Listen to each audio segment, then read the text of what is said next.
Good morning, guys. So I was on live Instagram yesterday, and somebody said it was an active shooter at YouTube, and of course I was like, "What the heck?" And as you guys know, as of April 1st, they've Google and YouTube changed their gun rules, which are still kind of not 100% clear. I'm still trying to figure that out. I guess you can't put guns together and take guns apart, but nonetheless, a horrible thing happened. A woman went and basically shot four people. So I wanted to. A good friend of mine, former Marine, and you say former Marine? We don't say former. We don't say former Marine. We say Marine. I don't know. Sure. I don't know what the rules are. Everybody has a rule except for Marines, who Marines just say whatever. But anyway, Brian Bishop, thanks. You're in San Francisco, right? Yeah. I'm in San Francisco right now, working on my industrial design degree. And you didn't hear about this until we texted you because I wanted to make sure that everything was okay. Yeah, I was here working on homework. Yeah. Moved down to the grindstone, and I got a text, and yeah, you okay? What's going on? I was like, what are you talking about? And I had to jump on the news and find out what was going on. But, and you had some other people start hitting you up too, right? Yeah, a few other of my friends and family were like, hey, are you okay? What's going on there? Is the city locked down? What's going on? And everything was fine. They didn't lock the city down. San Bruno is south of the city where I'm at. I'm like actually at the northern tip of San Francisco, right next to the Golden Gate Bridge. So I was pretty far removed from the incident. So from yesterday to today, what have you heard? Like what happened? I mean, I've heard some, like I've read some things, but like what actually transpired? So from what I gathered, I just jumped on open source, looked at all of the main news agencies, and tried to get what information I could. Because when you guys texted me, it was like within an hour and a half of the incident. Yeah. So, when something like that happens, there's, it's fog of war. So, the information you get is spotty at best. So the information was kind of, I didn't take anything too seriously that I was getting an hour and a half after the shooting on open source. But basically what happened is there was a woman, and the current story is she was disgruntled about the fact that she was an animal rights activist. She was very disgruntled that YouTube was filtering her channel and not allowing, certain content to go out. And so she thought her best course of action was to drive up to YouTube headquarters and shoot people. See, that's strange because I also heard that it was a ex-girlfriend of somebody that also worked there. So who knows? So yeah, there was a report on CNN that she knew one of the victims, but they did not elaborate at all. Now there was four people that got injured, right? But nobody actually. So she's included in the four. Oh, okay. She took her own life. So she shot three people and then she killed herself. So there was 3 wounded and 1 fatality, and she was the fatality. Well, it sucks that 3 people had to get shot over somebody's just stupidness and them being evil, in my opinion. But I'm glad to hear that, they're okay, or they're going to be okay.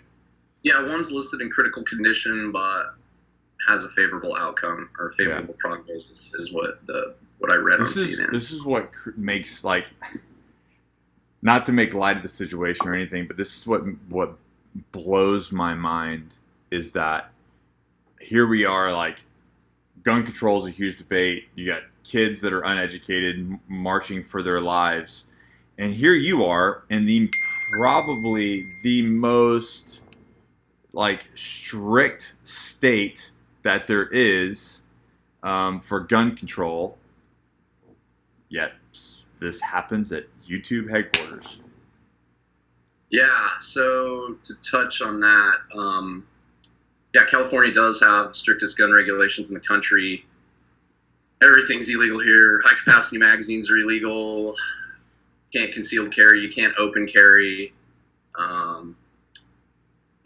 No assault weapons of any type are legal here. Even certain Glocks, I think Glock 43s are not allowed there. Yeah, right? They have really, really strange laws. So when I was on active duty here down at Camp Pendleton, I got a Christmas gift, and it was a Kimber Desert Warrior 1911, and it was I had a friend of mine that worked at a local gun shop, and we went out to the range and we were shooting, and he's like, your gun's illegal here, right? And I said, no, it's a single stack 1911. It's 8-round magazine, And I said, why? They sell 1911s at the gun shop here. And he said, well, that particular model is illegal because it's a different color, because it was the desert tan. It was the flat dark earth. So he said that because it's a different color, California considers that a different model, and Kimber refused to pay for the safety testing that California requires. So that pistol, because it's a different color, is not allowed to be sold here in California, and technically it's illegal. That's how cuckoo the gun laws are out here. But nonetheless, they have the highest restrictions in the country, which is what people are wanting, right? That's what they're wanting, for more gun control, which California, I think, has. I mean, California has the highest. I mean, eventually, I would say that California probably has what everybody kind of wants. Right. Yet this kind of thing happens. Yeah, shy of an outright ban on every gun, which some people are pushing for now. Like, they just want all guns banned and illegal. It just goes back to it that, like, it's not a gun issue. It's not a law issue. It is a people issue. Right. It's a mental health issue. When I posted that last video, it was awesome to see. There were people commenting from Mexico, Canada, Australia, and they were saying, like, we have those laws here, yet people still do horrible, horrible things. And then one in Canada said, here's the laws. He laid out the laws, and he said, we're told that, you just call 911. Somebody had broken into a female's house, and she was like, she had to wrestle with them, and then she called 911, and it took 2 hours for the cops to show up. So it's like, why would everybody external? This is not Americans. These are like people in South Africa, Australia, Canada, and Mexico were the big ones that I saw, and they were all like, do not wait, do not put your trust in your own personal safety in someone else. Take control of your own self and be responsible for your own safety, because no one's coming to save you, Yeah, and that's a big misconception when I run into a lot of people that have an anti-gun stance. They live in this fantasy land where they think that their safety is somebody else's responsibility, and I always have to stop them and correct them and say, no, your safety is your responsibility. Right. Your responsibility. 100%. Correct. Yeah. And it's like so funny, because they're frustrated. It's not funny, it's sad. They're frustrated with the government because they're not doing certain things, but then in turn they want to yell at the government to change the rules so that they can then in turn put their responsibility and safety in the hands they don't trust. Right. What? Right. Yeah. My other favorite comment was from your earlier video where you said you're confused about why people are using their constitutional rights to take away their other constitutional rights. You're using your freedom to take away other freedoms, and I thought that was ironic and pretty spot on and funny. But it blows my mind that, like, this just more. I mean, obviously, I know it's going to happen. YouTube, unfortunately, is going to they're going to go they're going to go Red Star Cluster. I mean, the Tactical Tuesday is over. Gun channels are probably over. Like, this is done. You know what I mean? Like, I don't even know how much longer that. Just because I'm military and we talk about guns, I don't even know how longer this channel is going to last. Which sucks. But I mean, people are going to go high and to the right on these issues, but they're not going to look at the fact that, okay, California has the highest, strictest gun laws. It's over the top on everything. Everybody that lives in California that is a normal thinking person's like, this state is crazy, And I love California. I like going there. I can't live there because of the way things are and the way that I like to live as an American.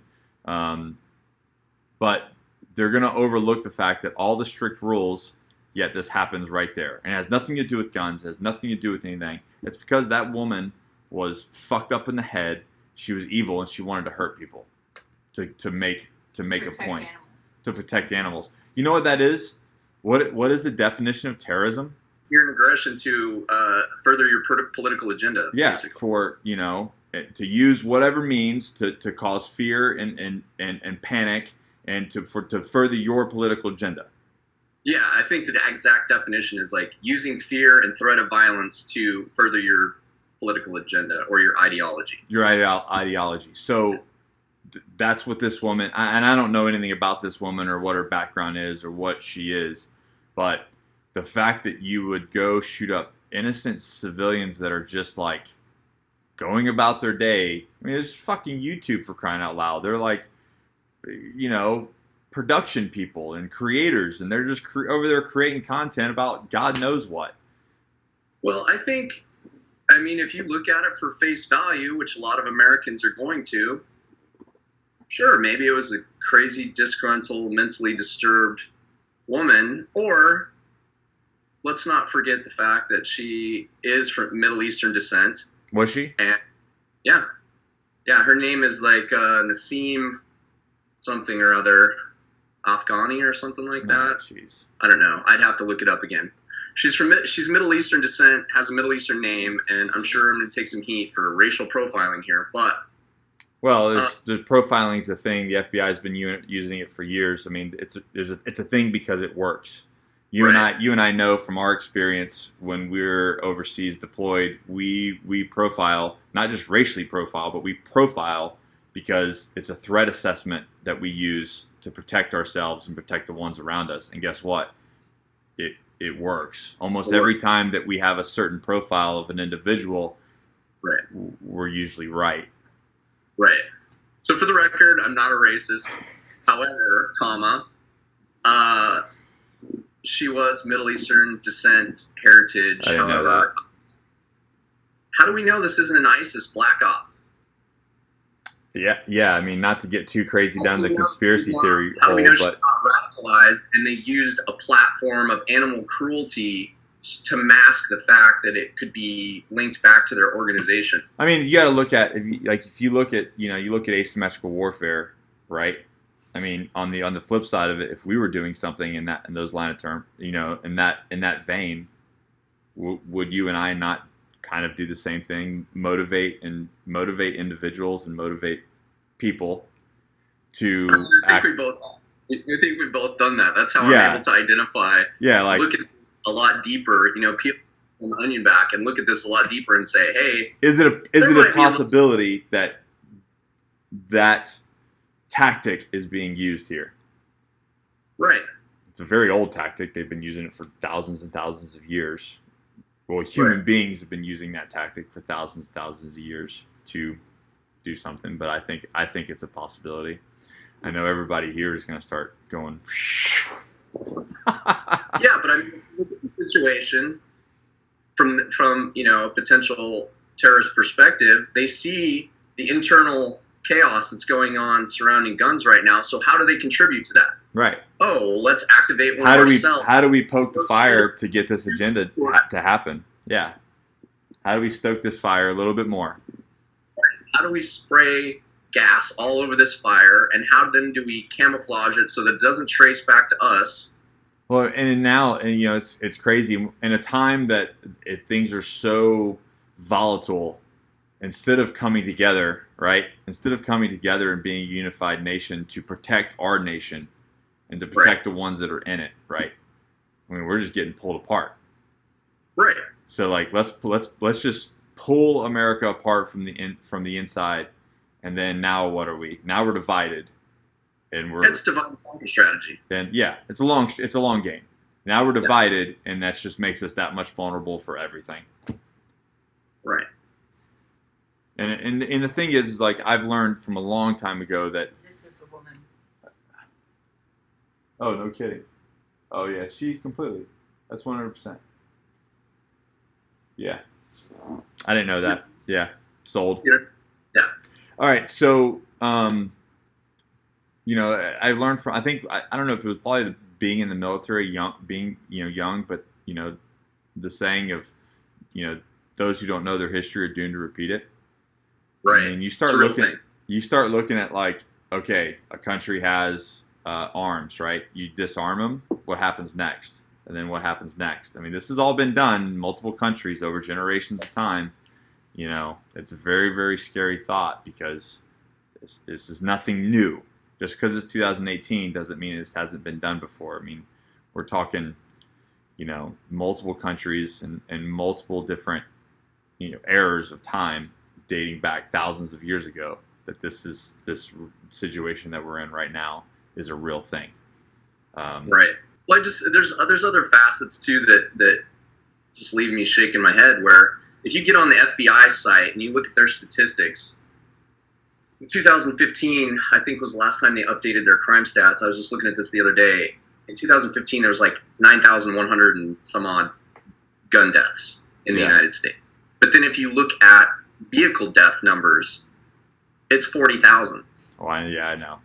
I think that I didn't know the stats when we looked it up when we did our last video, but somebody posted the CDC from a CDC website a link, and it was something like like how many guns have actually saved people. It was over 500,000. Right. Nobody's talking about that. No, they don't want to talk about that. It puts a hole in their whole argument. Yeah, it sure does. So it also puts a huge hole in their argument when active shooter stuff's happening in a place where they've got the highest level of gun control in the country.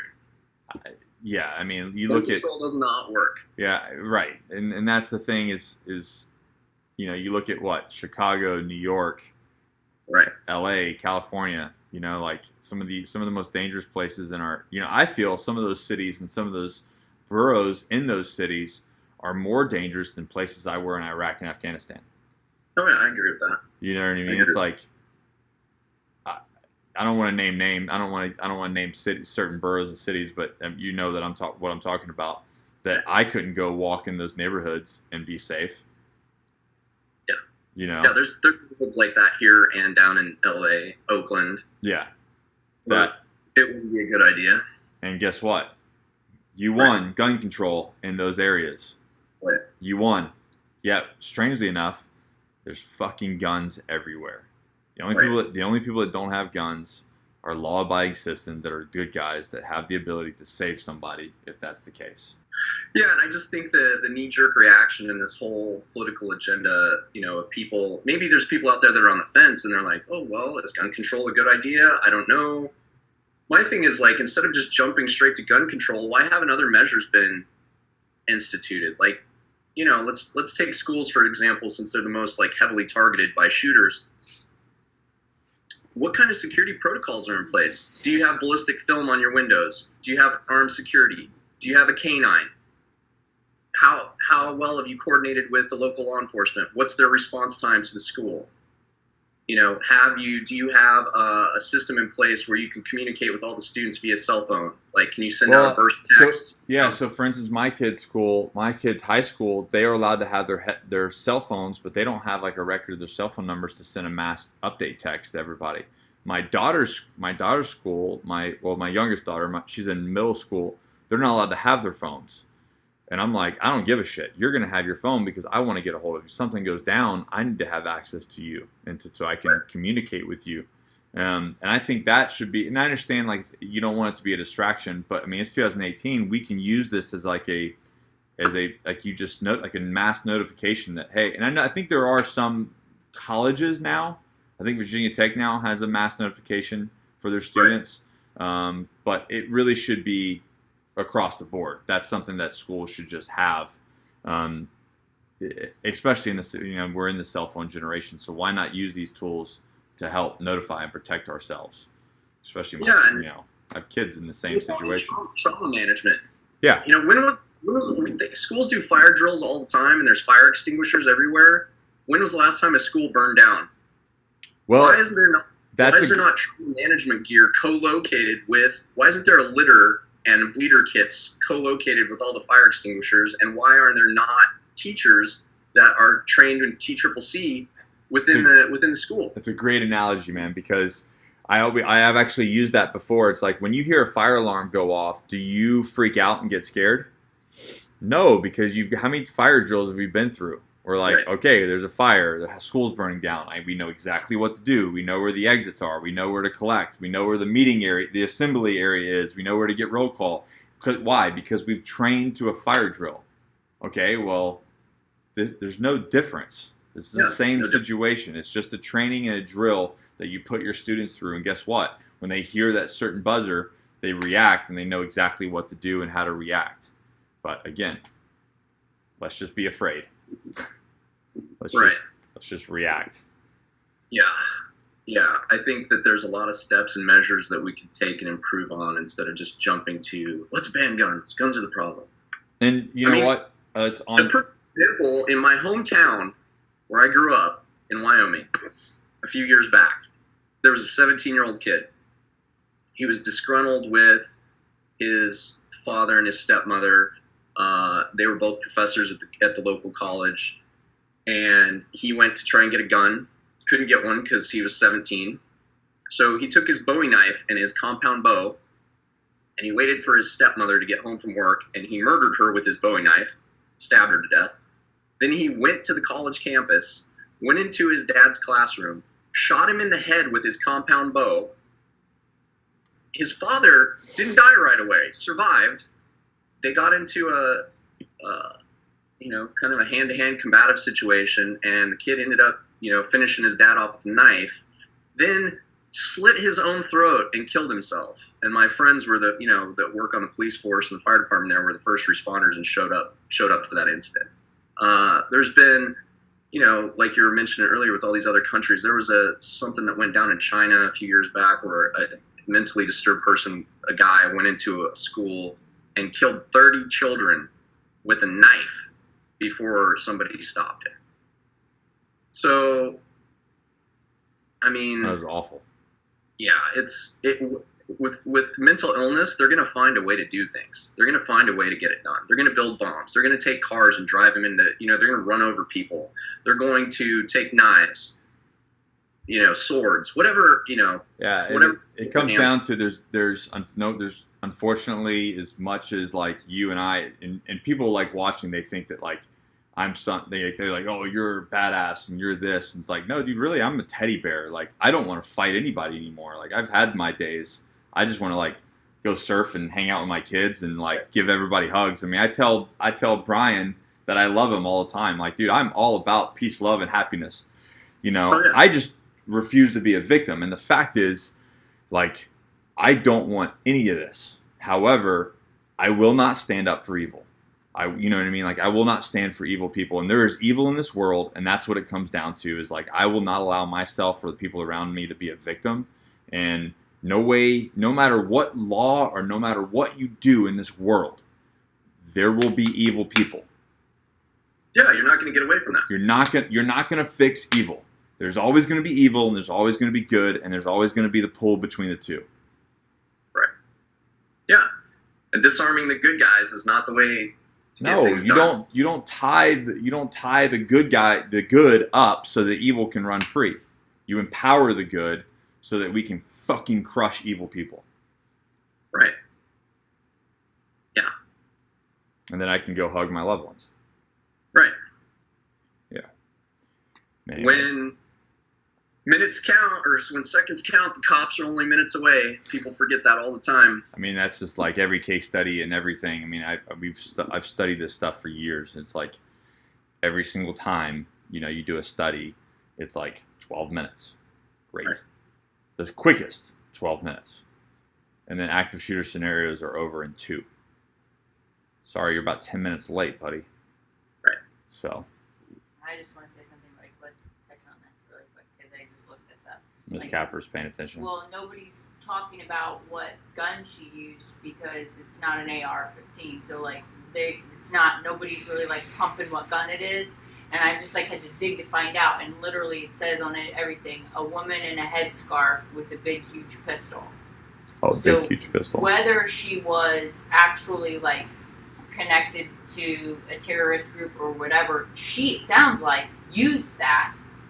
The fact that she could walk in with a headscarf and conceal a pistol and nobody would mess with her because she just looked like a meek Muslim woman, and she unloaded on everybody from under her headscarf. So like she used that tactic whether she was connected or not, and that's scary to me. She used it because they knew that because it was so politically, what's the word? Incorrect. Politically incorrect to racially profile her. She know that she'd have access, because nobody would be like, oh, I don't want to touch that, or I don't want to racially profile. It's smart tactic. I mean, they were using women like that. The guys would dress up as women and be pregnant, and I mean that's a tactic that we had to deal with in Iraq and Afghanistan. Anyways, well, Brian, thanks, man. I just hope that you guys use your brain, think about this. You know what I mean? Don't don't do the what was it, the Office jump to conclusions game. Right. Yeah. Yeah, I think there's a smarter way forward. I think there's a lot of measures that you can take instead of just jumping straight to let's ban guns. Yeah, let's have a conversation. Let's stop being divided, and let's come together and because the thing is the more that we divide, the more that we're vulnerable on every single different level. I mean, it comes down to internal attacks, our economy. a million different things, and it's not good for our nation. It's not good for our people, and that's what happened. Democracy. Let's talk about things. Right. Yeah. Everybody's got their favorite little club, whether they're on the right or left, and frankly, the whole thing is very disappointing to see the polarization that's happened in our country right now. Like, I'm a very middle of the road person. Same me. People will watch this channel and they think that I'm one way because of my background and because of because I am I guess you could say a gun enthusiast, right. Or I have a long history with firearms because of my profession. But they think that I'm totally right wing or anything. That's not actually the case. I'm really I think that most military guys, and especially guys that have worked in the special operations, we are right down the middle, 100%. There's a lot of shades of gray, man. Right, for sure. There's things that I'm liberal about, and there's things that I'm conservative about. Right.